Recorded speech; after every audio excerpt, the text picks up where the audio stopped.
Halo, assalamualaikum warahmatullahi wabarakatuh. Salam rahayu, salam sejahtera, penyejuk jiwa. Apa kabar sahabat Kang Edi Banyuwangi?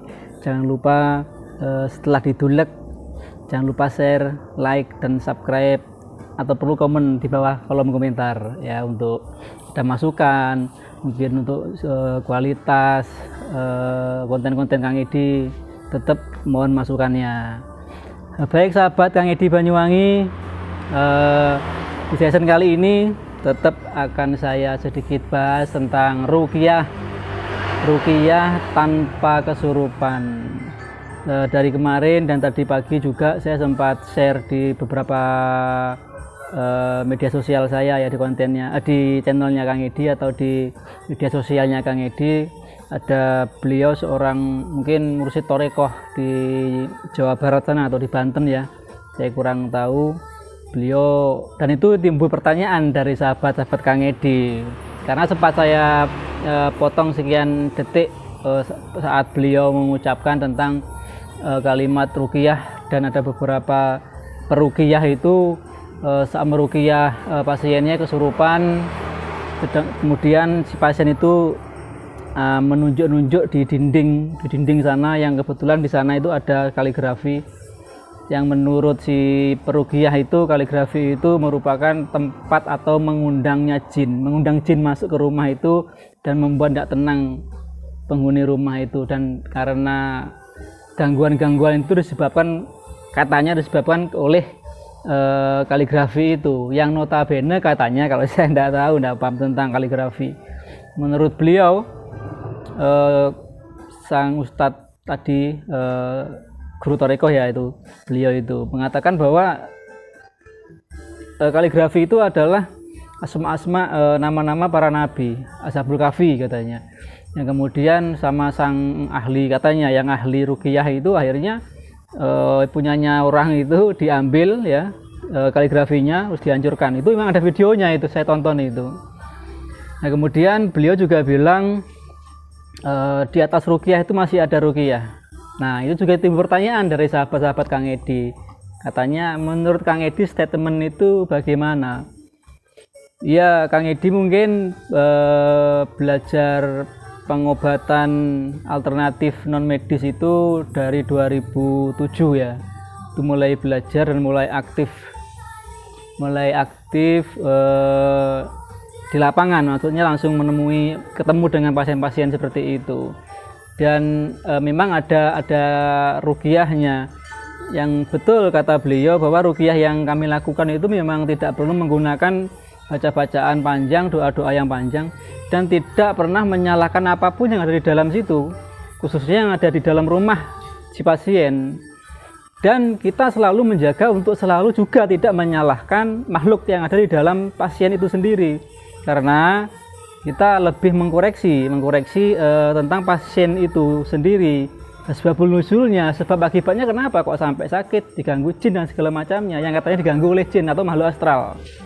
Kita akan pertanyakan itu. Jadi kita nggak semena-mena menyalahkan yang namanya jin atau makhluk halus itu sendiri, karena kalau kita menyalahkan jin, sudah jelas bahwa jin itu diciptakan, atau jin dan manusia itu diciptakan untuk beribadah kepada Allah. Yang pada intinya tugas kita sama jin itu ya sama, untuk beribadah. Nah disinilah kami mulai mencoba bahwa mengkoreksi, tidak selalu menyalahkan makhluk astral tersebut. Kami mengoreksi tentang apa yang pernah dilakukan oleh si pasien itu sendiri sehingga bisa seperti itu, gitu loh.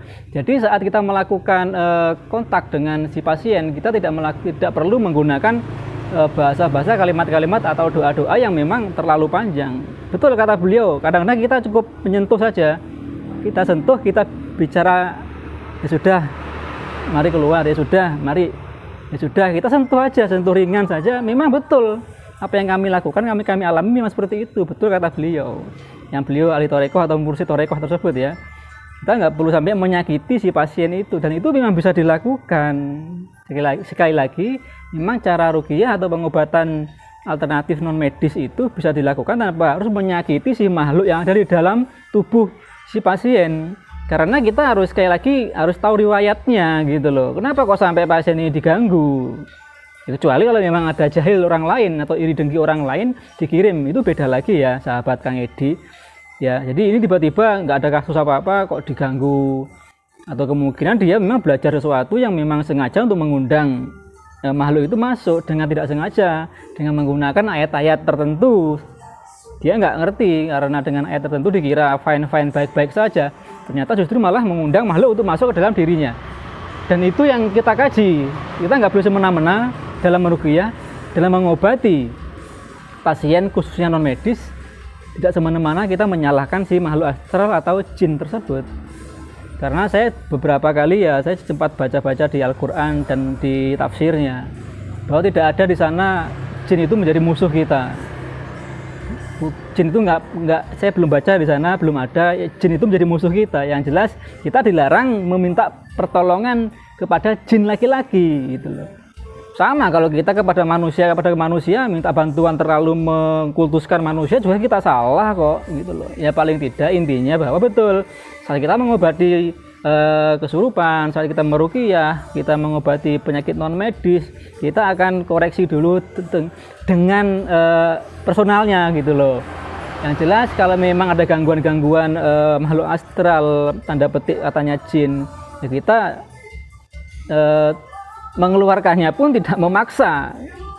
Ya ibaratnya auzubillahi minasyaitonirrajim, bismillahirrahmanirrahim, kita sentuh, kita meminta untuk dia keluar, ya keluar tanpa menyusahkan kita dan tanpa menyusahkan atau menyakiti si pasien tersebut. Jadi sekali lagi sahabat yang di Banyuwangi, ruqyah dengan cukup menyentuh saja dengan bacaan di dalam hati, bukan berarti bacaan-bacaan di dalam hati atau kita diam itu nggak berdoa. Jangan takut kalau kita, jangan-jangan sesat, jangan-jangan doa yang lain aneh-aneh. Tetap kita tawaduk, rendah hati, kita berdoa minta sama Allah, la haula wala quwata illa billahil aliyil azim. Itu kekuatan kita, dalam artian kita tawaduknya, kita memintanya tetap sama yang maha kuasa gitu loh. Kita bukan semena-mena kita wah kita hebat, tidak. Kembali ke kalimat tadi, kita kembali ke kalimat tersebut, dan disitulah nanti kita bisa memberikan sentuhan Rahman Rahim kita, sentuhan welas asih kita kepada si pasien maupun kepada yang tidak kelihatan.